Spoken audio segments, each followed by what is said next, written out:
మా ఇంట్లో కూడా నాతో పాటు తోడబుట్టిన వాళ్ళు ఉన్నారు, మహిళలు ఉన్నారు. మా ఇంట్లో మహిళలకి ఒక న్యాయం, బయట మహిళలకు ఒక న్యాయం అని భావించే వ్యక్తిని నేనైతే కాదు. అది తమరు గుర్తుపెట్టుకోవాలని చెప్పి తెలియజేస్తూ ఉన్నాను.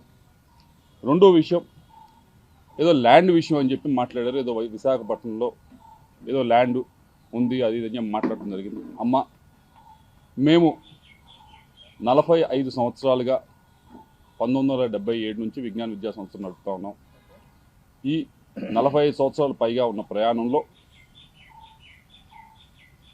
ఆంధ్ర రాష్ట్రంలో కాదు దేశం మొత్తం ఎక్కడా కూడా, ఆంధ్ర రాష్ట్రంలో కాదు దేశం మొత్తంలో ఎక్కడా కూడా గవర్నమెంట్కి మేము రిక్వెస్ట్ పెట్టి మాకు ల్యాండ్ అలాట్ చేయండి అని చెప్పి ఒక్క దగ్గరన్నా మేము ల్యాండ్ అలాట్ చేయించుకున్న దాఖలాలు ఉంటే దయచేసి మీడియా మిత్రులకు చూపించాలి, లేకపోతే బయటికి తీసుకొచ్చి చూపించండి. తప్పకుండా 45 సంవత్సరాలు ఎప్పుడూ కూడా మేము ఎక్కడ ఏ గవర్నమెంట్ దగ్గర నుంచి కూడా ల్యాండ్ మేము విద్యా సంస్థలు పెడతాము మాకు ల్యాండ్ ఇవ్వండి అని చెప్పి మేము ఎప్పుడూ కూడా అడిగింది లేదు, తీసుకుంది లేదు. వచ్చి 9 నెలలు అవుతుంది. అమరావతిలో చాలామంది ఇంకా మాకంటే కూడా అక్రెడిటేషన్ తక్కువ ఉన్న వాళ్ళు కూడా స్కూల్స్ కానీ యూనివర్సిటీస్ కానీ పెట్టుకుంటామని చెప్పి ల్యాండ్ కోసం అప్లై చేస్తున్నారు. నేను ఇప్పటిదాకా మీరు చూసుకోండి, ఎక్కడికన్నా ఏ ఆఫీస్ దగ్గరికి వెళ్ళి చూసుకోండి, ఇప్పటిదాకా నేను ఒక అప్లికేషన్ అమరావతిలో నాకు ల్యాండ్ ఉందని చెప్పి పెట్టింది కూడా లేదు. విశాఖపట్నం ల్యాండ్కి సంబంధించి అది 2009లో మేము అప్పుడు కాంగ్రెస్ గవర్నమెంట్ ఉన్నప్పుడు మీకు ఎవరో తప్పు ఇన్ఫర్మేషన్ ఇస్తున్నారు, 2019 అని కాదు, 2009లో కాంగ్రెస్ గవర్నమెంట్ ఉన్నప్పుడు ఆక్షన్ వేస్తే అలాట్మెంట్ కాదు, అలాట్మెంట్కి ఆక్షన్కి కొంచెం తేడా తెలుసుకోండి. ఆక్షన్ వేస్తే ఫెయిర్ ఆక్షన్లో మిగతా వాళ్ళతో పాటు మేము ఆక్షన్లో పాల్గొని హయ్యెస్ట్ రేట్, అప్పటికి ఇప్పటికీ ఎడ్యుకేషన్ ఇన్స్టిట్యూషన్ హయ్యెస్ట్ రేట్ పెట్టి తీసుకున్నది మేము. కాబట్టి ఒకసారి ఎవరో మీకు బ్రీఫ్ చేస్తూ ఉన్నారు, వారిని డేటానా సరిగ్గా ఇవ్వమని చెప్పి కోరుతా ఉన్నాం. ఇవన్నీ కూడా ఈ రెండు విషయాలు కూడా ఎందుకు మాట్లాడారో ఎవరు మాట్లాడిచ్చారో నాకు తెలుసు. వారి గురించి కూడా చివరిలో నేను మాట్లాడతాను. అయితే ఈ రెండు విషయాలు కూడా, ఒకటి క్యారెక్టర్ అసోసియేషన్ చేసే ప్రయత్నం మీది, ఏదో డేటా గురించి ఫోన్ డేటా గురించి ఏదో మాట్లాడి, రెండవది ఈ ల్యాండ్ ఇష్యూ చేసి మనం టాపిక్ ఎలాగోలా డైవర్ట్ చేద్దామనే ప్రయత్నం మీరు చేస్తూ ఉన్నారు. కానీ అసలు విషయం గురించి మాట్లాడుకుందాం. మూడో విషయం, 3 ముక్కలు అన్నా కదా, మూడో ముక్క ఇది.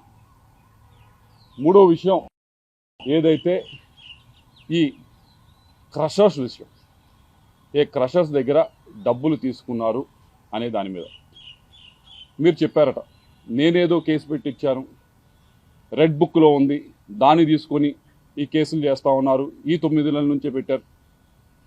అమ్మ, మీరు మరి చూసారో లేదో, నేను మీడియా మిత్రులు కూడా ఇస్తాను, దాని తర్వాత ట్విట్టర్లో కూడా షేర్ చేస్తాను, అందరూ కూడా చదువుకోవచ్చు.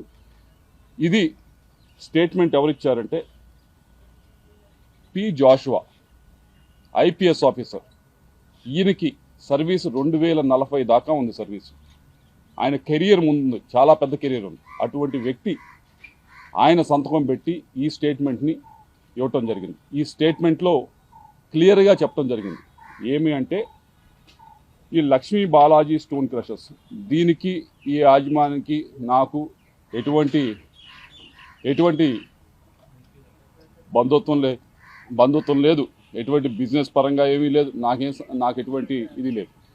ఈ బాలాజీ స్టోన్ క్రషర్స్ అనే ఆయన మీదకి ఏం చేశారనేది క్లియర్గా చెప్పుంది. 2021లో ఆగస్టు 24వ తారీఖున 2021లో మీ వైపు నుంచి మీరు ఒక కంప్లైంట్ని వీళ్ళ పైన మీరు మూవ్ చేయటం జరిగింది. ఏమని మూవ్ చేశారు? మీ స్వహస్తాలతో మీరే మూవ్ చేశారు, నేను మూవ్ చేసింది కాదు. ఇదేదో 2024 అధికారంలోకి వచ్చిన తర్వాత చేసింది కాదు. ఇది మీరు కంప్లైంట్ పెట్టడం జరిగింది. ఈ లక్ష్మీ బాలాజీ స్టోన్ క్రషర్స్లో చాలా అక్రమం జరుగుతూ ఉంది, దీని మీద ఫైన్ వేయండి అని చెప్పి మీరు కంప్లైంట్ పెట్టారు. కంప్లైంట్ పెట్టిన దాని మీద జాషువా గారు దీని మీద ఇది చిన్న విషయం కదా అని చెప్పి యాక్ట్ చేయలేదు. యాక్ట్ చేయకపోతే మీరేం చేశారు? మీరు తిరగని ఆఫీస్ లేదు, ప్రతి ఆఫీస్ దగ్గరికి వెళ్ళారు, ఆయనకి ఫోన్ చేయించారు. మీరు బాలినేని శ్రీనివాసరెడ్డి గారి దగ్గరికి వెళ్ళలేదు మీరు ఈ విషయం పైన? ఇదిగో మేము ఇంత ఫైన్ అయిపోతా ఉన్నాం అని చెప్పి వారిని మీరు బలవంతంగా తీసుకుని వచ్చి ఇదిగో ఫైన్ అన్నా కట్టు, లేకపోతే నాకన్నా కప్పం కట్టు అని చెప్పి మీరు డబ్బులు తీసుకున్నారా లేదా? ఇవన్నీ నేను చెప్తున్నది కాదు, ఇది 2040 దాకా సర్వీసు ఉన్న ఒక ఐపీఎస్ ఆఫీసరు చెప్తా ఉన్నది. జాషువా గారు అప్పుడు ఎవరైతే విజిలెన్స్ ఉన్నారో ఎస్పీగా ఆయన చెప్తా ఉంది, ఆయన స్వహస్తాలతో ఇచ్చిన స్టేట్మెంట్, ఆయన సంతకం పెట్టిన స్టేట్మెంట్.